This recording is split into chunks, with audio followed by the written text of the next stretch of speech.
on est de retour pour la 3e et dernière preview de cette grande salve de vidéos. C'est vrai qu'entre les replays du Playoff Talk d'hier et les previews, là, on aura eu, je pense, 6 vidéos aujourd'hui. Très bien. Je pense que là, on est bien. Il n'y a pas de ralentir chez TBA. On est de retour pour cette Y a pas de preview. fatigue qui soit. Voilà, et pas des moindres parce que bon, la preview que tout le monde attendait en demi-finale de conf côté conférence Est, c'est les Sixers qui vont défier les Celtics, le deuxième contre le troisième. Ouais, ça va taper des doigts, ouais. Et Smithers. Exactement, va y avoir beaucoup de sel parce que les communautés Sixers et Celtics, elles peuvent pas se piffrer et elles sont très volubiles sur les réseaux. Donc à mon avis, le moindre call, le moindre flop, Le drapeau colombien va être de sortie. Moi j'ai une question. Est-ce que c'est pas ça qu'on veut? Est-ce que... Oh, tu sais, nous on sera avec les popcorn, comme ça. On va pas participer. Nous mais le sel sur Twitter, jamais. Jamais. Celle Twitter, aucune idée. Non, non. Mais voilà, du coup, on a cette série qui... Oh bordel, qu'est-ce qu'elle est alléchante. Et elle s'est dessinée plus longuement qu'on ne le pensait. Parce que les Sixers, eux, ils ont fait le travail 4-0 sweep contre les Nets. Alors que les Surprise, Celtics, j'ai envie de te dire. alors que les Celtics, ça a dû batailler un petit peu pour aller en 6 contre les Hawks. Match qui s'est terminé du coup dans la nuit de jeudi à vendredi. Messieurs, que dire justement, balayons un peu comme ils l'ont fait avec les Nets. Balayons, là c'est la qualification des Sixers, tranquille. Oui, ben, ouais, y a pas grand-chose à dire, effectivement. Bah ouais. Bah, moi, C'est- j'allais te dire sans surprise, presque. Ça aurait été presque un miracle qu'ils en prennent un, j'ai envie de te dire, les Nets. Et pour moi, je pas être méchant. Easy peasy, en claquette, sans forcer. Donc merci, au revoir. Ouais, Harden, franchement, Harden et Embiid d'ailleurs en claquette. J'ai même pas l'impression qu'ils ont dû forcer en fait, tout simplement. Non, pas du Bah non, tout. le MVP de la série, c'est Tobias Harris, de toute façon. Donc, Ouais, donc, C'est ça. à partir de ce moment-là, t'en dis long. Tobias mais Harris qui pas de a série. fait une Et série Tyrese Maxey, hein. à plus de 20 Ah, points, plus de 10 rebonds, à ouais, 50% au tir minimum, 50% à 3 Dinguerie. points. Enfin, c'est une dinguerie sa preview, Une dinguerie. sa Et série. j'ai envie de te dire, ils ne pouvaient pas espérer mieux de sa part sur cette série-là, les Sixers. On y reviendra très certainement. Pour ceux qui savent. Alors que du coup, du côté des Celtics, ça a été, comme je l'ai dit en préambule, un peu plus compliqué que prévu. Notamment quand on voyait ce Game 1 totalement maîtrisé et une destruction en règle de ces Hawks, quoi. Oh, même le Game 2, hein, Non, mais maîtriser, oui, on voyait ça. Après, oui, les Hawks ont fait preuve d'orgueil, ont un peu résisté, si on peut dire, avec leurs armes, avec de l'honneur. Donc, ils ont sauvé les meubles. Voilà, mais au final, dans le fond, on sentait que bah, les Celtics, c'était quand ils voulaient, quoi. Donc, oui, les Hawks ont su profiter de leurs pantoufles, si je puis dire. Ont su profiter des pantoufles des Celtics, mais sinon, dès que les Celtics voulaient accélérer, ça accélérait, mais sans forcer. Sans forcer. J'ai du mal, moi, avec cette affirmation. Non, bah tu peux, mais moi, c'est l'impression que j'ai eue, c'est que vraiment. Et c'est un peu ce qu'on a pu voir dans les réactions sur Twitter aussi, c'est que il y avait des Celtics nonchalants, notamment Jason Tatum qui a été extrêmement nonchalant. Et des fois, ça a du bon, mais des fois, ça fait des games 5. Ça fait des game 5 des fois. Mais non, moi, franchement, je suis pas inquiété pour les Celtics. Je suis plus inquiété par leur attitude et leur capacité à vraiment se mettre dedans et rester focus. Ça, oui. Mais dans le fond, je suis inquiet. Ok. Loris, toi là-dessus, tu partages son avis? Non, pas totalement. Je pense pas qu'ils étaient non plus trop en chaussons. Je pense plus qu'ils ont eu du mal à. Alors, je pense qu'ils ont, entre guillemets, ils se sont vus un peu trop beaux dans le sens où ils ont fait 2 heures chez eux. Et ils se sont dit, vas-y, c'est bon, on va leur rouler dessus, ça va bien se passer. Ben non, Triangle a décidé non, par 2 fois d'ailleurs. Donc, il fallait un peu se rajuster. Il faut les trouver. Après, il y a beaucoup d'ajustements à faire parce que c'est toujours pareil. Tu as le Jalen Brown, Jason Tatum, il y a toujours un équilibre à trouver en fonction des match-ups et de la série. Mine de rien, le coach des Celtics, c'est ses premiers playoffs, donc c'est pareil, il faut se régler aussi. Mine de rien, en tant que head coach, je veux dire. Parce que je crois que c'est pas ses premiers en tant qu'assistant. Donc il faut se régler, il y a plein de choses à mettre en place. Donc Ok, ils perdent 2 matchs. Il y a pas, comment on dit, péril en demeure chez moi. Il y a eu 2 gros matchs de Trae Young. Et forcément, ils ont su en profiter. Ils ont pris leurs 2 matchs. Mais il faudra quand même pas se voir trop beau si jamais tu prends 1 ou 2 matchs d'affilée dans cette série-là contre les Sixers. Ah, c'est clair parce que pour eux, là, du coup, tu affrontes un adversaire d'un tout autre calibre en termes de force en présence, de certitude dans le jeu et de star power. Mais du coup, bon, passons directement, hein, limite, hein, parlons un peu de quelle pourra être la clé du match, parce que c'est vrai que quoi dire de plus sur la série de Boston. C'est comme tu vois, vous l'avez très bien résumé, ça a été des Celtics un peu nonchalants. Je rejoins l'avis de Loris qui dit que oui, je pense qu'ils se sont vus un peu trop beaux. Oui, oui. Moi aussi, je rejoins cet avis, t'inquiète Et pas. surtout que lors du Game 1 que j'avais commenté en direct, moi personnellement, je les attendais pas aussi focus directement. Mm. Et justement, je les attendais en chaussons un peu et en mode crescendo. Sauf que là, je pense que la déflagration du Game 1 a été tellement importante en termes de niveau de jeu et d'impression laissée que oui, ils se sont peut-être vus en mode bon, allez, c'est bon, 2-0, on va être tranquille et tout. Et au final, bah non. Donc attention, ça a pu être aussi un petit rappel à l'ordre d'accueillir ces Sixers qui ont eu quand même 10 jours de vacances là. Ouais, ils sont bien reposés, quoi. Ils se sont Ouais. bien reposés. Et tant mieux pour Embiid qui avait une petite alerte au genou, qui a pu se mettre dans l'eau froide, là, mettre les glaçons, pas dans la boisson mais sur le genou. Et du coup pouvoir attaquer cette demi-finale. Donc du coup, messieurs, et Loris, là je te donne du coup la primeur. La clé du match pour C'est toi, gentil. c'est quoi? Compliqué, parce qu'il y a quand même pas mal de points sur lesquels on peut revenir dans cette série. J'ai envie de te dire, c'est con parce que je vais un peu me répéter par rapport à ce que j'avais dit sur Nuggets Suns, mais ça va être les role-players pour moi, parce que tu as quand même des restats des deux côtés, des James Harden, des Joel Embiid, des Jaylen Brown, des Jason Tatum, mais après, tu as d'autres gars qui viennent se greffer dans ces deux effectifs, et sur ces deux séries différentes, ils l'ont parfaitement bien fait selon moi. Harris Maxey et Tobias Harris qui font une super série tous les deux. Tu as Paul Reed qui fait quand même un super boulot en sortiment, d'Anthony Melton. Tous ces gars-là, en sortant du banc pardon, pour les Sixers. Et après, de l'autre côté, bah, voilà, tu as Malcolm Brogdon, sixième homme de l'année, Robert Williams, Marcus Smart, tous ces gars-là, en fait. Derrick White aussi, qui fait une super série, mine de rien, on n'en parle pas assez, mais quand même une super série contre les Hawks avec 17 points. Je pense que tous ces gars-là, mis à côté des Rostas. Là, ils vont être super importants. Je ne vais pas spoiler le joueur à suivre tout de suite, même si je pense que vous allez un peu deviner ce qu'il va y avoir dans le viseur. Mais les bancs slash role-player, si tu Hmm. as Jalen Brown et Tatum qui n'arrivent pas à savoir lequel c'est aujourd'hui qui lead, ça aussi, c'est un truc à gérer. Si tu as Harden, bah, aujourd'hui, les 3 points ils rentrent pas, Embiid, il a un peu mal au genou, etc. Mon pote, c'est les autres qui vont devoir step up. Hein. Bah, Et surtout, si la série vient à durer en plus, surtout ça va être que compliqué. Hein. c'est un des points importants qui a été mis en avant et qui a été corrigé l'été dernier, enfin à l'intersaison dernière du côté des Celtics, c'est qu'on lors des finales contre les Warriors, on a senti que c'était vraiment le banc qui avait du mal. Et là, t'as accueilli Malcolm Brogdon notamment. Ça t'a fait du bien. Donc ouais, je suis d'accord que sur les role players et sur les second units, il y a clairement une grosse bataille à jouer. Ouais. Enzo, toi, pour toi? Moi, je vais aller un peu à vent contraire, à l'opposé de ce que dit mon ami Loris. Je pense que la clé du match se jouera sur la capacité des deux duos de stars, à savoir Tatum Brown d'un côté et Harden Embiid de l'autre, à se montrer réguliers. Parce que sur cette première série pour chacune des équipes, on a pu voir que la régularité n'était pas le fort de leur duo de stars. Et je pense à Embiid et son intensité. Je crois que c'est le game 3, je crois, de Embiid qui est horrible, qui est vraiment horrible. T'as Tatum qui a raté énormément de shoots à 3 points. T'as Brown qui, sur le game 3, il me semble, a été très discret au scoring.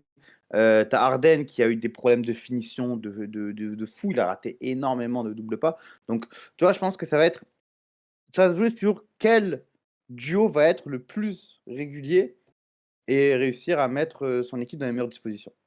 Je suis d'accord aussi. Ouais, sachant qu'on a quand même le meilleur marqueur de NBA et le meilleur passeur de NBA dans la même équipe. Donc Ça peut aussi faire la différence, ce genre de truc-là, quoi.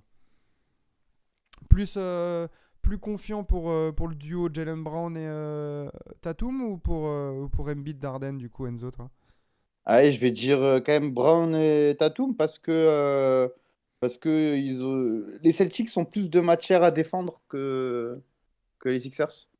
Je pense, c'est mon avis, ça reste que mon avis, tu vois, donc voilà.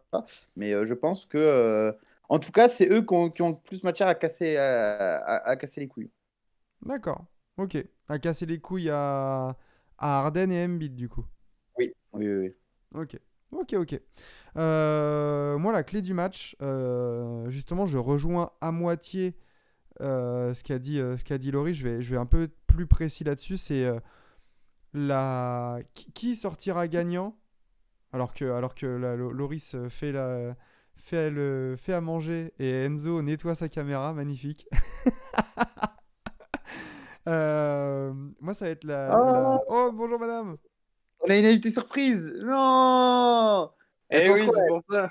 Elle pense quoi, elle? Tatum ou Tatum? T'inquiète, elle me soufflait le pronom. Je vais Ah, dire après. nickel. Non, du coup, je te rejoins à moitié là-dessus sur le côté role-player. Moi, je vais mettre l'accent sur l'affrontement entre guillemets, mais qui va faire la meilleure série entre Tyrese Maxey et Malcolm Brogdon. C'est Ok. les deux catalyseurs entre guillemets des second units. Parce que bon, même si Tyrese Maxey est bien souvent titulaire, il joue beaucoup aussi en décalé avec Harden Mhm. pour garder une certaine cohérence sur les lignes arrière.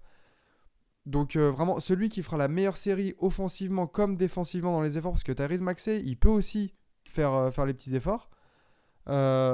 Ça pourrait faire la différence si les duos de stars performent ou s'annulent ou etc. Tu vois.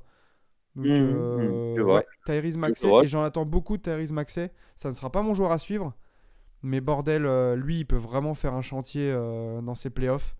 Il en fait des bons. Lui, il peut prendre plus feu que Malcolm Brogdon, je trouve. Bah, Oui. clairement, Malcolm Brogdon qui est beaucoup plus en gestion Ouais, que... c'est pas le même délire en fait. Les C'est deux ça en peuvent fait. apporter dans deux secteurs différents. Meilleur défenseur Brogdon par contre. Oui. Mais du coup, c'est pour ça que je pense que ça va être la match-up qu'on va beaucoup voir. Et qui prendra le dessus sur l'autre, ça va être super intéressant parce que ouais, Tyrese Maxey, je l'aime beaucoup depuis sa draft. Il fait que progresser. Et là, d'avoir du James Harden Embiid à côté de lui pour lui ouvrir des espaces, il y a moyen que ce soit cool, quoi. Très bien. Très Le bien, joueur à du suivre? coup. Ouais. Quoi? Le joueur à suivre? Passons, messieurs, parce que on passe vite, limite sur la preview, là, ça passe très très vite. Les choses sont dites, on va pas Bah inventer. exactement, c'est qu'on a bien étudié nos sujets aussi, hein, qu'est-ce que tu Bien veux. sûr, bien sûr, bien On a sûr. beaucoup de choses à dire sur le prono, je pense. Ah, ça va être des pronos de 3 minutes. Allez, on va faire 3 minutes. Ah, Je le mets en repeat. je sais pas. Messieurs, le joueur à suivre. Je laisse Loris commencer parce qu'après, il va encore se plaindre. Oh, ouais, je me suis pas plaint. J'ai dit, j'ai pas de chance. C'est pas pareil. Joueur à suivre chez moi, ce sera côté Sixers. Ça commence par beaucoup de millions sur le contrat et ça finit par très bonne série au premier tour.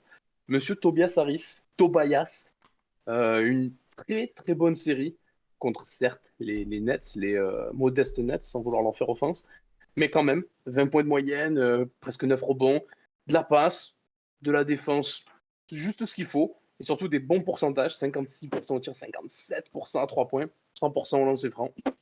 Quoi demander de plus, surtout sur la série précédente? C'est le troisième larron, c'est celui qui a le troisième plus gros contrat, c'est celui qu'on se fout plus facilement de sa gueule, qu'on tire souvent quand Ouais. les choses vont pas, et que les stars font un peu font le taf, pardon.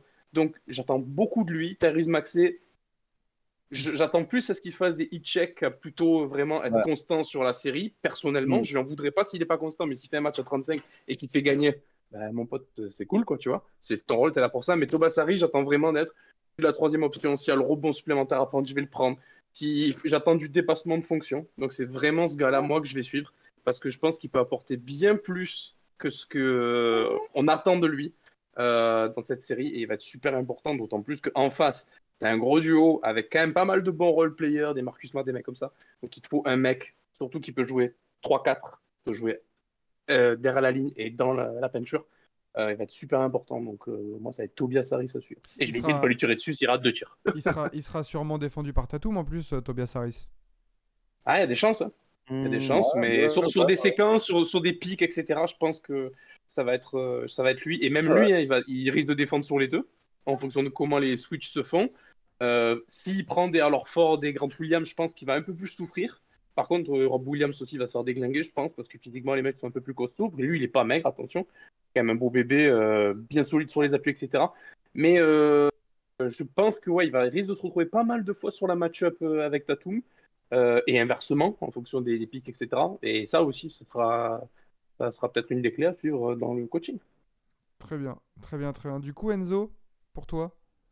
Ben moi, mon joueur à suivre, c'est un certain J-Poy, un certain Marcus Smart, euh, J'avais qui, complètement oublié.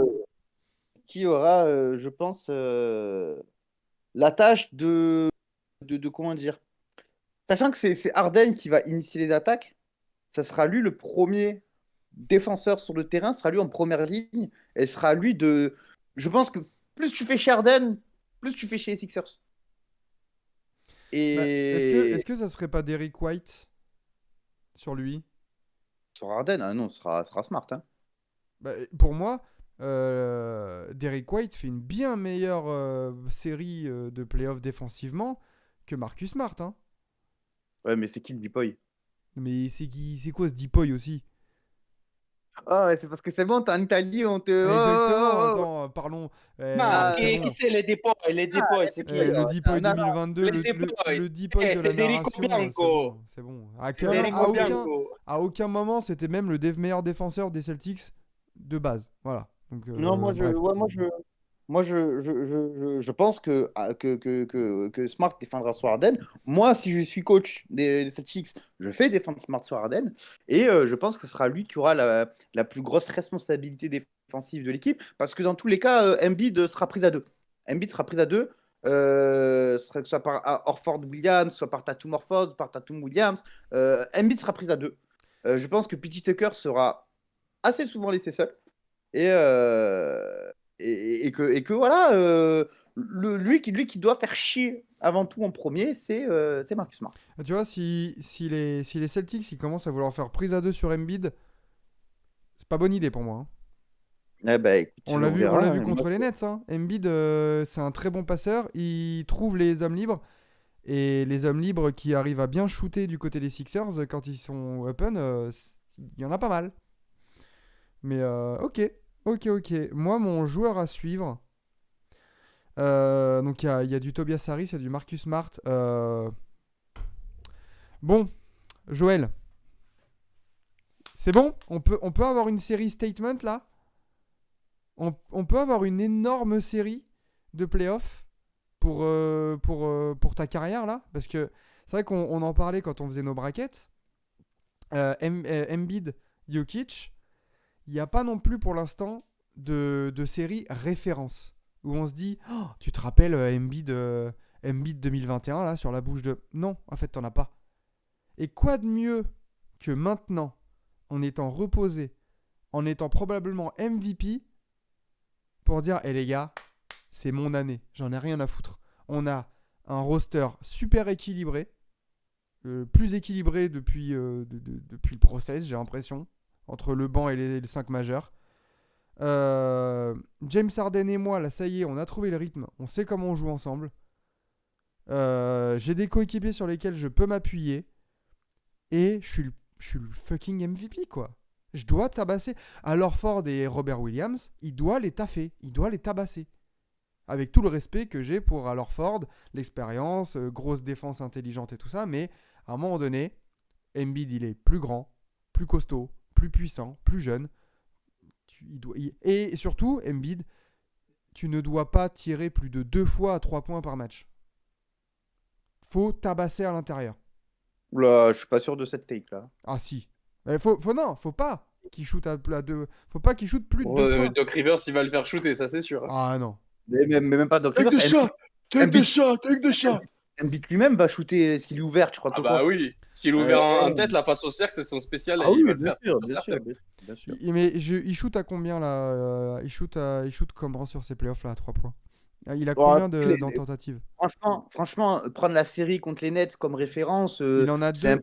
Il en a 2 sur 7. Enfin 2,7. sachant qu'il n'a pas forcé. Il n'a pas forcé. La série contre les Nets, pour moi, c'est pas une référence pour Ouais, Embiid mais parce tu que vois, je pense que c'est pas pour rien que les Sixers, ils ont aussi un espèce de plafond de verre, c'est que Embiid, il doit tabasser à l'intérieur, sachant que tu as des forces à l'extérieur maintenant là. Là, tu as Harden, Maxey, Tobias Harris qui est bon à 3 points, D'Anthony Melton qui est une super acquisition, qui est aussi très habile derrière l'arc.